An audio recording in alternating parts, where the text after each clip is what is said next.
On today's docket, we'll be discussing the most important structures that lipids can form, which are biomembranes.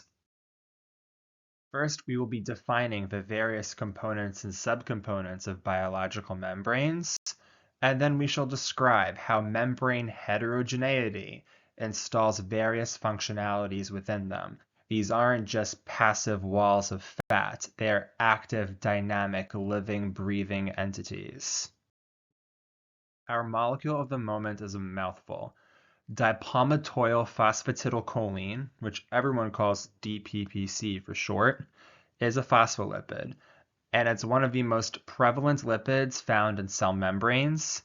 And just like the much simpler lipid molecule, palmitic acid, from which it's derived, this DPPC molecule will collapse in aqueous solution and form low entropy, high order structures spontaneously through the hydrophobic effect.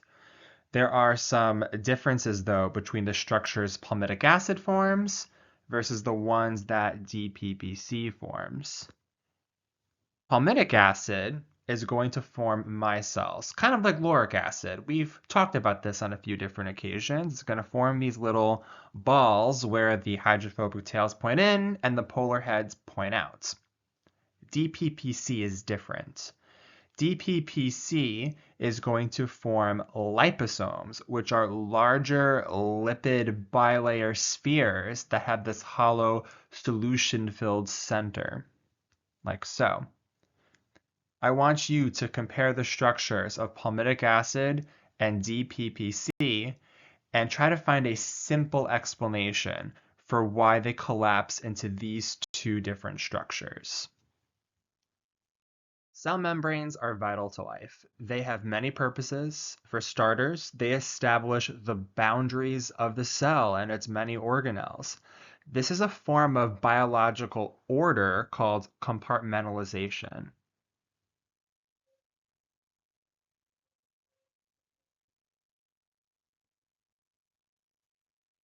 That's the basis for the endomembrane system, for example, which you may recall from general biology.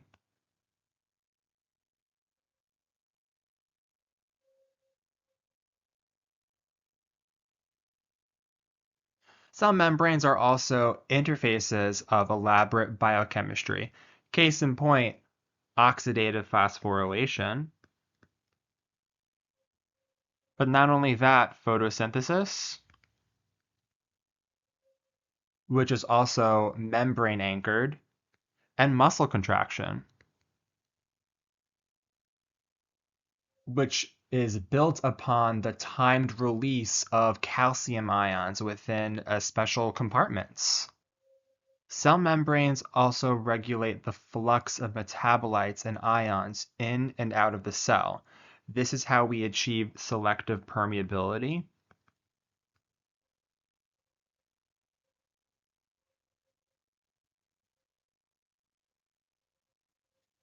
And that's closely tied to active and passive transport. Lastly, the cell membrane is a key junction for signal transduction, cell-cell interactions. Receptors are membrane proteins designed to interact with the external environment, and that's going to cause some kind of change within the internal one. And there's just far too many examples to list for that bullet point alone. I mean, just take a look at the syllabus for cell biology and there's your answer. So membranes, they really are the foundations of biology. Now, how do membranes form? I'll remind you that membrane lipids consist of a polar head group that are attached to two fatty acid tails. And I'll emphasize that these membrane lipids come together predominantly through the hydrophobic effect.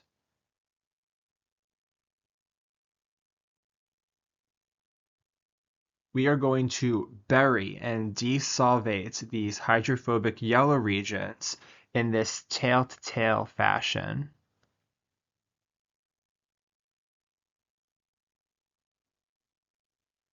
that's going to exclude water from this interior domain, and we are going to present and decorate the charged polar heads on the exterior, which is going to face the aqueous extracellular matrix and cytosol, respectively. And in theory, we can have these membrane lipids packed side by side in any two-dimensional direction across a very large area. And it's going to extend out so far that at very large distances, you can actually envision that they can wrap around and meet together again and form these vesicle type structures, which will have an internal aqueous cavity. And you can imagine that if we form large enough vesicles, we can fill that aqueous cavity with proteins and organelles and a nucleus with DNA, and it's going to start to take on cell-like properties.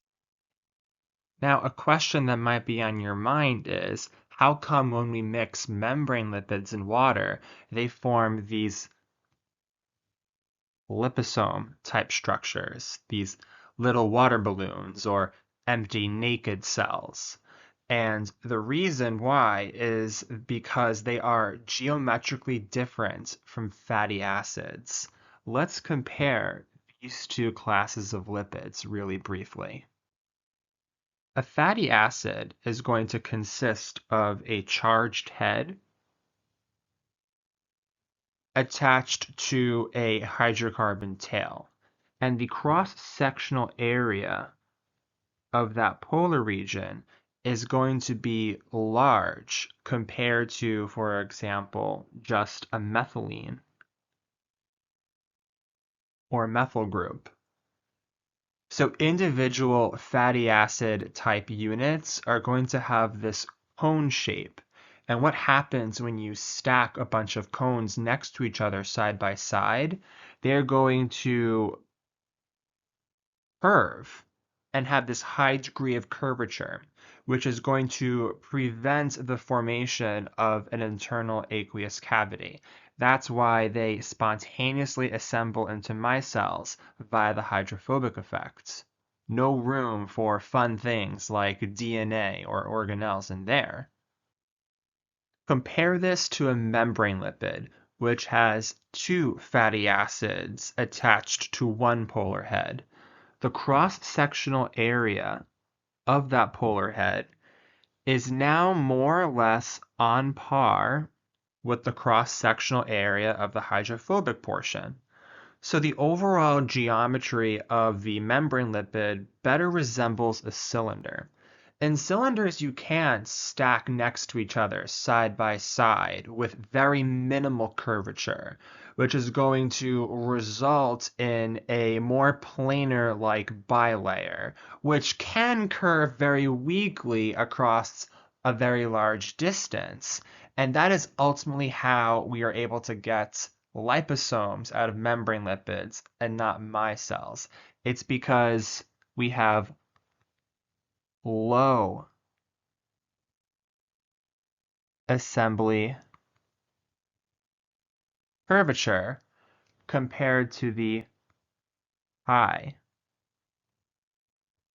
assembly curvature of fatty acids. It all has to do with the ratio of the cross-sectional area of the polar head to the tip of the tail,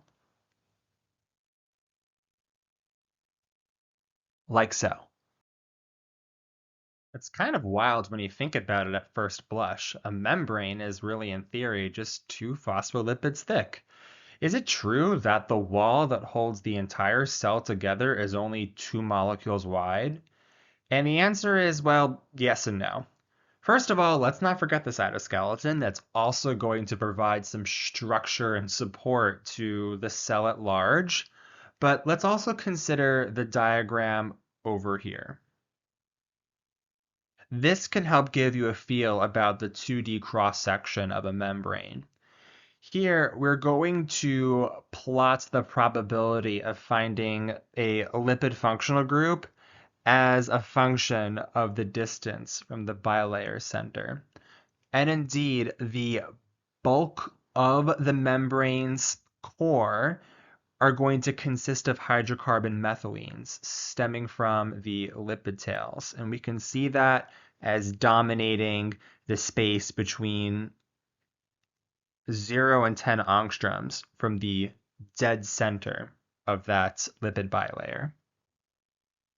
The spatial distribution of head groups like phosphate, choline, etc., these naturally will spread out more at the interface between lipid and solvent, the water, because it's going to be commingled in both of those layers. So therefore, for a synthetic membrane, a pure phospholipid like a liposome, the thickness of that barrier is on average going to be around 30 angstroms, which you can sort of guesstimate from this plot. Now, I want you to consider this. Liposomes are synthetic structures that resemble cells, biological membranes. Those have considerably thicker membranes than their liposome counterparts. In actuality, their thicknesses span from 50 angstroms all the way out to 80 angstroms. I'm talking, all the way out to here, all right? Why do we think cell membranes are so much thicker than the synthetic liposome membranes? To answer that question, Singer and Nicholson did a very clever experiment in 1972 called the freeze-fracture experiment. They literally froze cells and then fractured them. They would crack off a thin shaving to put under an electron microscope. And it turns out the lipid bilayer membrane serves as a weak point in water's crystalline lattice.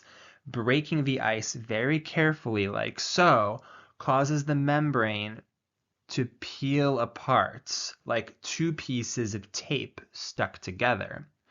And what did they find on the insides of those two tape strands? The extracellular leaflet and the cytoplasmic leaflet. There and there. What do they find? Well, a bunch of lint and junk and embedded structures, which causes this roughness that you see under the electron micrographs. And what's more, there are going to be corresponding holes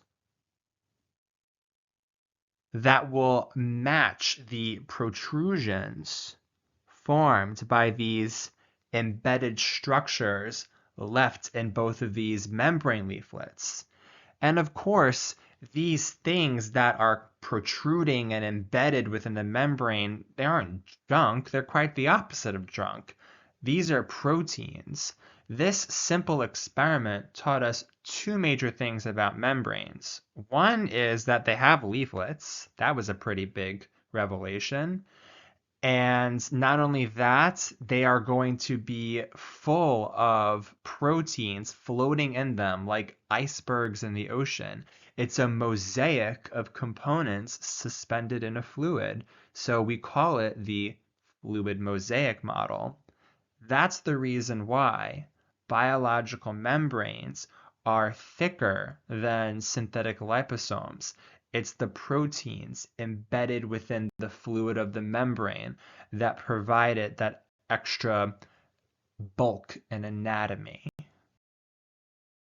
In the light of the fluid mosaic model, we can more formally define the cell membrane as an elastic, dynamic, two-dimensional liquid with many functional components embedded within it.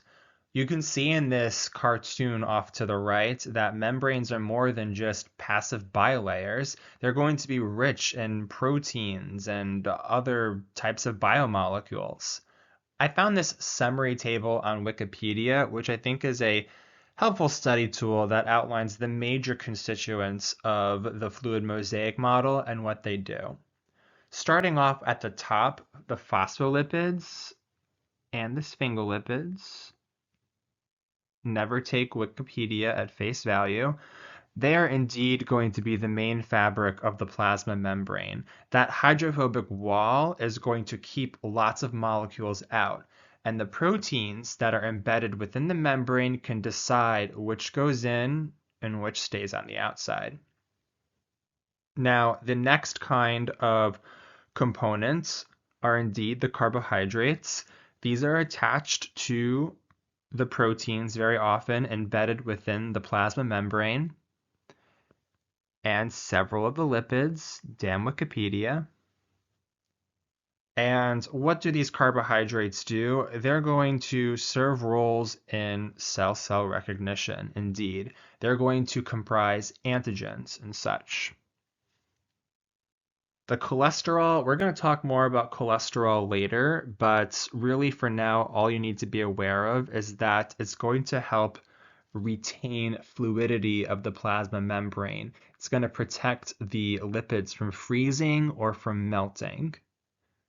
The last component, the proteins, which we've mentioned before, they are going to be, of course, embedded within that bilayer or sometimes adhered to the outside. And the functions they can do is frankly a very, very long list. We will be unpacking the roles of proteins and lipids within a membrane for the rest of this lecture. To start us off, lipid composition of a membrane can install a lot of properties and character all on its own. For example, I just mentioned that cholesterol is going to provide fluidity to the cell membrane. If it gets too warm, the cholesterol is going to keep those membrane lipids together and not melt apart. If it gets cold, it's going to get in the way of them crystallizing and freezing and becoming brittle. So let's check out this bar plot and examine cholesterol's representation across many different membranes within a cell. And cholesterol is going to be this orange colored bar. Where do we see a lot of cholesterol? Well, we see it well represented within the plasma membrane. And that makes sense since that membrane is the most vulnerable. It's the one closest to the outside. It's the most exposed. Now, let's examine another type of membrane lipid, cardiolipin, which is shown in red. Now, I briefly mentioned last time that cardiolipin's bulky structure induces membrane curvature, and the inner mitochondrial membrane needs to have a lot of curvature to maximize its surface area. So lo and behold, where do we see the most cardiolipin? In the inner mitochondrial membrane. Phosphatidylcholine, that's shown in blue, is a very floppy, flexible membrane lipid. So you find it in abundance within the endomembrane system, the nucleus, the endoplasmic reticulum, the Golgi complex. And that makes a lot of sense because the endomembrane system is constantly forming and absorbing vesicles and vacuoles. It's delivering things throughout the cell. Phosphatidylcholine helps it do its job. So I hope that you can appreciate at the end of the day that composition equals specialization.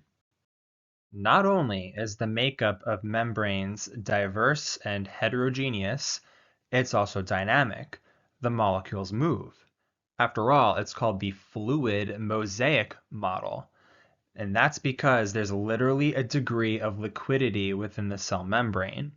Random thermal motions, also known as Brownian motion, will cause lipids to freely diffuse in any two-dimensional direction. And there's a really cool experiment that demonstrates this fact called FRAP. And that stands for fluorescence recovery after photobleaching. And this is how that experiment works. Let's pretend we make a synthetic membrane and we covalently attach a fluorescent dye molecule onto the polar head group so they get decorated on the surface like so. So it's like we dye the cell membrane red. And now what I'm going to do next is hit it with an intense, tiny pinprick laser beam. And that's going to destroy or photobleach all of those fluorophore dye molecules in a certain radius. And then I'm going to wait. And then do a time lapse and take pictures every few seconds or minutes. And what that will show is non-bleached fluorescent lipids starting to equilibrate with the bleached ones. They're going to kind of scramble about. The busted bleached molecules will diffuse away, and the colored ones are going to diffuse in. And what we'll see is a recovery of fluorescence after photobleaching, hence FRAP. This process of lateral diffusion is quite fast, and it can happen on the order of seconds to minutes. Just moving one lipid from here to there. Now compare that to transverse diffusion, aka a flip-flop motion, where a lipid from one leaflet flips down to the other, or flips up to the other. That kind of motion is much slower, and it can take days even to happen randomly. Why do we think that is? It's going to be entropically favored to scramble our positions in either case, right? Well, the reason why it's really easy to move laterally is because the activation barrier for swimming through and just pushing through the crowd a little bit isn't that high. The activation barrier to go from one leaflet to the other is much more extreme because we have to take our polar head group and pass it through a nonpolar interior.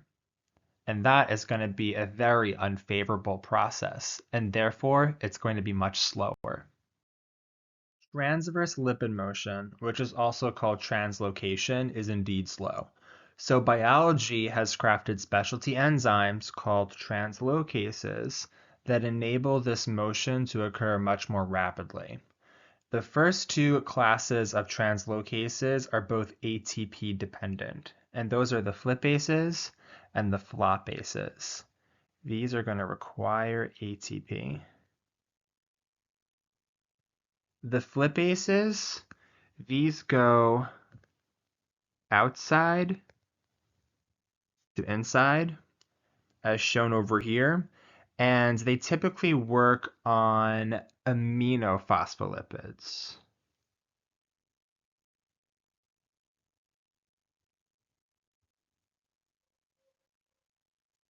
Now, flopases are going to move certain other kinds of lipids inside to the outside. And both of these are going to work against a concentration gradient. Therefore, their delta Gs are going to be very positive, hence the ATP cost to bring that energy penalty down. Why might these be useful? For example,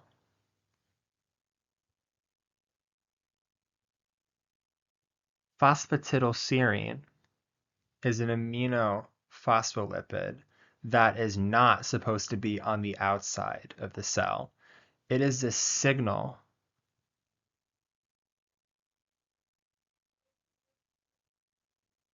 for apoptosis. Healthy cells will have a very special flipase that constantly keeps phosphatidylserine in the inner leaflet. If one of them manages to get to the outside, we're going to reel it right back in. The immune system can't see phosphatidylserine if it's on the inner leaflet.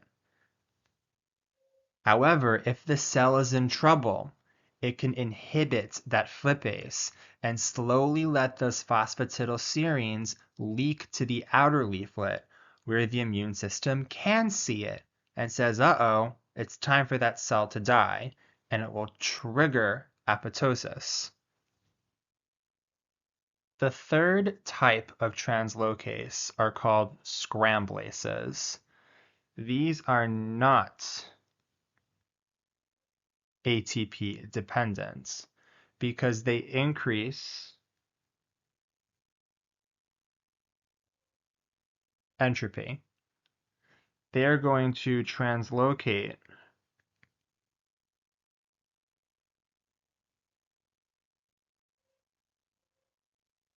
two lipids, one outside and one inside. Both are going to be moving down, though, the concentration gradient.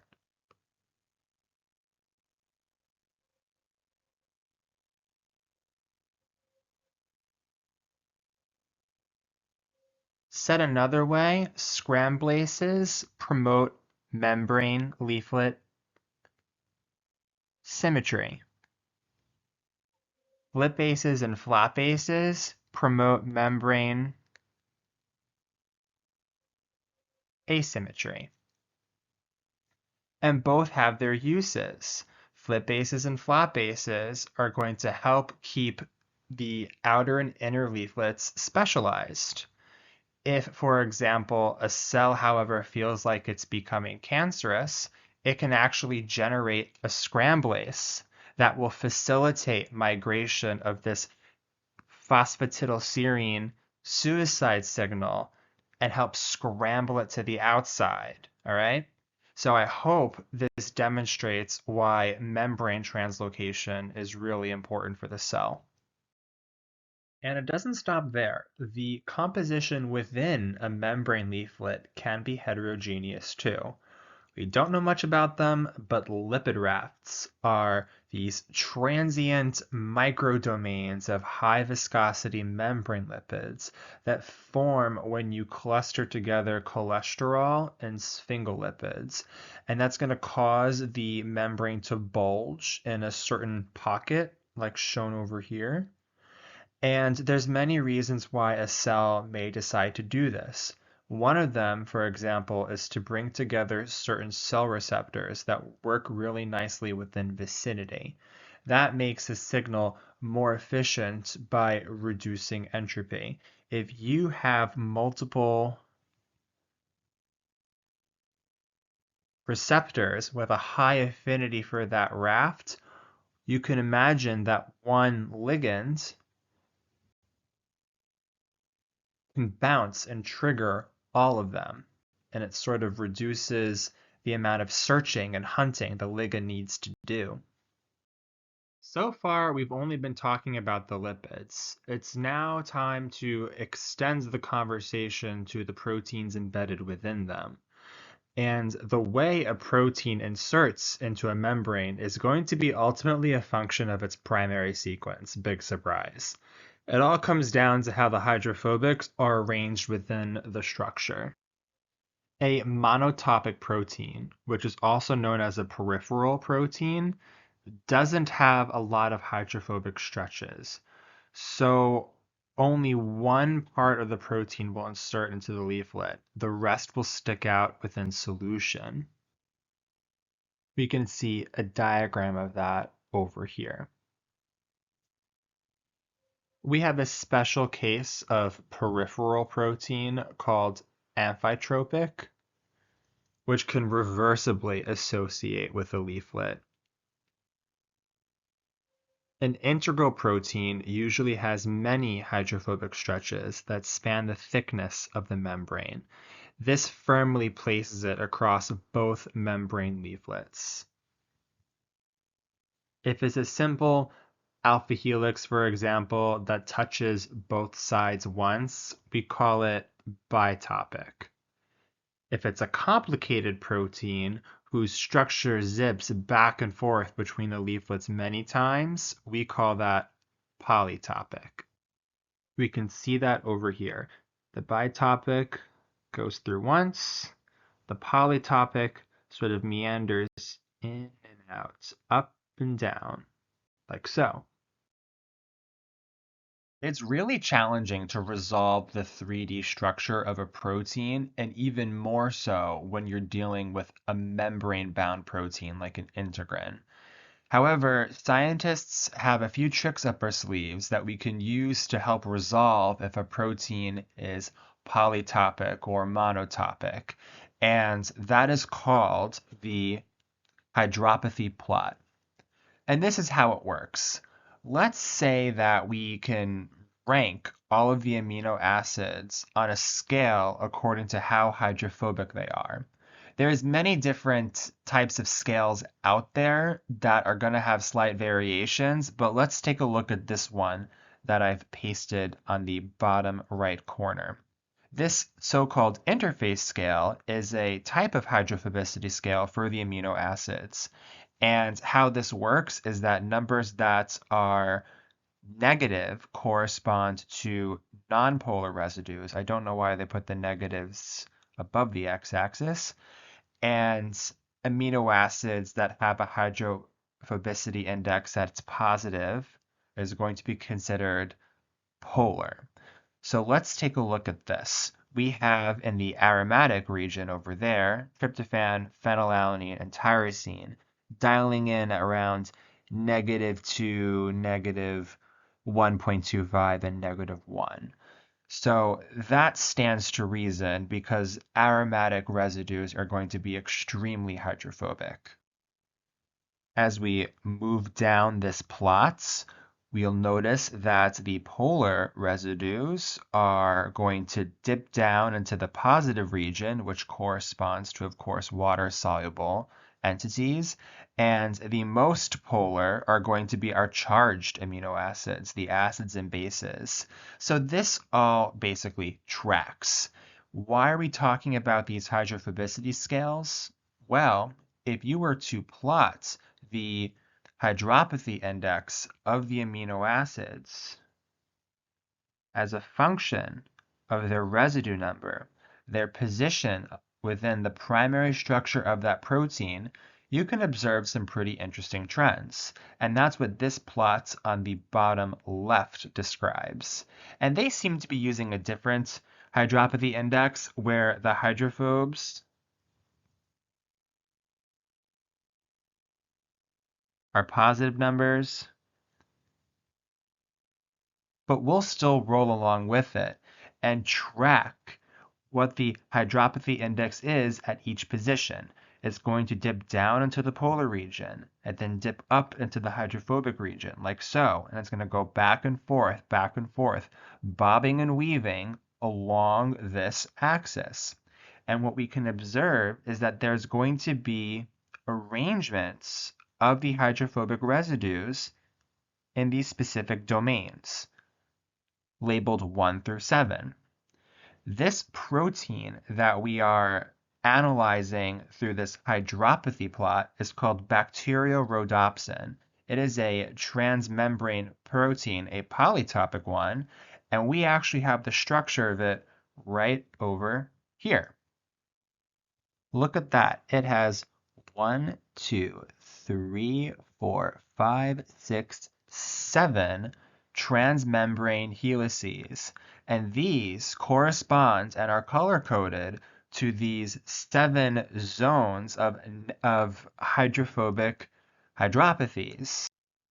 By counting the clusters of hydrophobic residues within the hydropathy plot, we could infer how many transmembrane domains are present in an alleged integrin. Membrane proteins are so important that up to 30% of all known proteins are integrins, and they can be composed of either alpha helices or beta sheets or even both. The structure on the left is an example of a certain channel protein called aquaporin. It consists of many hydrophobic alpha helices that are 20 to 25 residues in length, and it folds into a channel that permits the diffusion of water across the membrane, right down the middle, like so. This actually stumped scientists for a couple of decades. We know that water can freely move in and out of a cell via osmosis, but water is polar, lipids aren't. We had no clue how the water was actually getting through these hydrophobic membranes until some scientists discovered this aquaporin protein in the early 2000s. I believe they even got a Nobel Prize for that.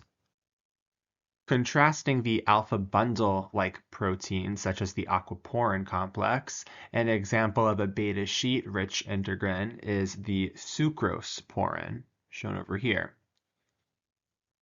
You can form these when you have beta sheets that have a hydrophilic interior face and a hydrophobic exterior face, and they spiral around,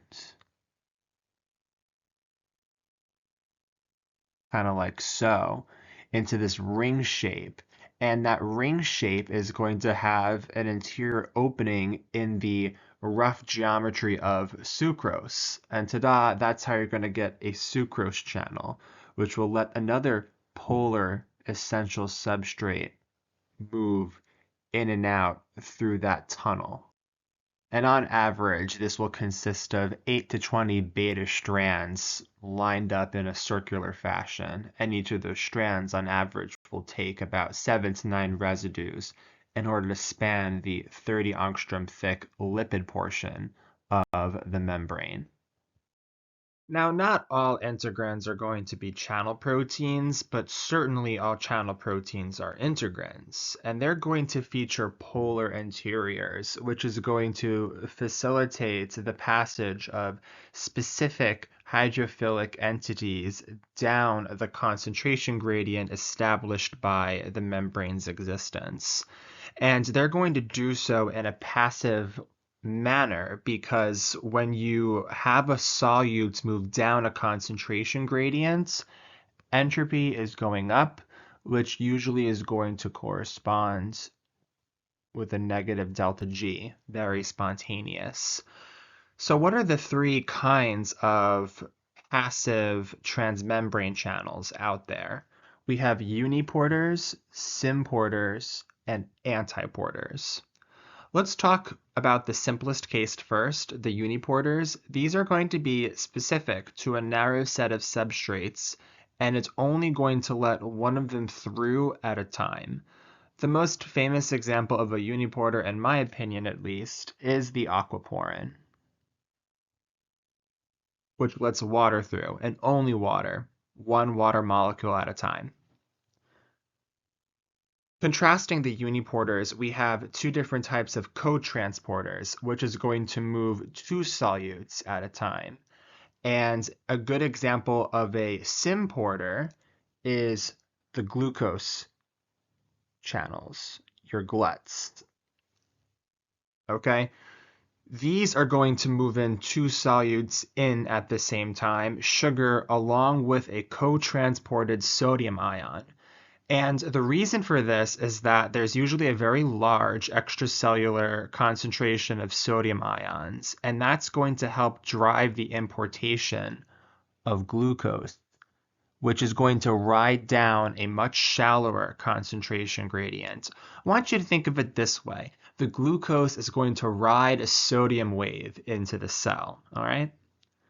Now, contrasting that, we have the antiporter, which is going to move one molecule of A to the inside and one molecule of B to the outside. And that's really important for homeostasis. If you got too much of something over here, too much of something over there, scramble them, swap out their places, even out the distribution. Okay? Now, all of these cases, like I said, do not require energy. They are passive transport because this is ultimately going to increase disorder. Yet, we do have integrands that will increase order. They are going to use energy to pump a substrate against a concentration gradient. And therefore, since entropy is going down, their delta G's are going to be positive. So we'll have to couple this with, for example, the hydrolysis of ATP to make this process spontaneous again. And in the case of the proton pumps from oxidative phosphorylation, that's a special type of this, we're not using ATP as a source of energy, but instead we're using FADH2 and NADH to drive this typically non-spontaneous process. I think the most famous example of these are your sodium-potassium pumps, which are abundant in neurons. They are going to use ATP to pump out 3 sodium ions while pumping in 2 potassium ions. That is going to cause the cell to concentrate potassium and dilute sodium, whereas the outside is going to be not a lot of potassium, but a whole lot of sodium. 10 times the amount what you find on the inside. And that's going to establish this membrane potential, a positive bias on the exterior of the membrane, which is going to complement a negative bias on the interior. We need ATP to establish this membrane potential. Without it, the neurons don't work and the brain is dead. Now, some membrane channels, like aquaporins, are always going to be open. Think of them as like straws. Nothing's really stopping the water molecules from coming and going as they please. But there are several other kinds of membrane channels that are only open in response to a stimulus, and we call these gated channels. They are temporally controlled, and these are going to come in ultimately 3 kinds of varieties. The first type are the ligand-gated channels, and these are only open when a ligand binds the receptor that flicks it on and opens the hatch. Pretty much every neurotransmitter ligates a ligand-gated channel. Voltage-gated channels are also crucial for neurotransmission because they're only going to open at certain membrane potentials. These are responsible for signal transmission along a nerve axon. How most nerves operate is you'll have a ligand-gated channel at the beginning of the nerve, and that's going to cause this rapid flux of ions across the membrane, which is going to alter that membrane potential. And then the voltage-gated channels further down the membrane are going to propagate that signal down the length of the neuron. It's pretty elegant. The last kind of gated channel that I'll be discussing are mechanically gated channels. These are ones that often respond to pressure. Do you have any idea what kinds of tissues may have these types? Close your eyes and start clapping your hands together, or poke maybe your arm with your finger. You're going to feel that, and you feel it because the pressure you impose on that tissue is physically, mechanically compressing a sensory neuron, and that is going to be the quote-unquote neurotransmitter that opens up the hatch of your mechanically gated channel and turns those neurons on. So we can feel, we can sense chemicals, and we can sense changes in the electrical field, all thanks to gated channels.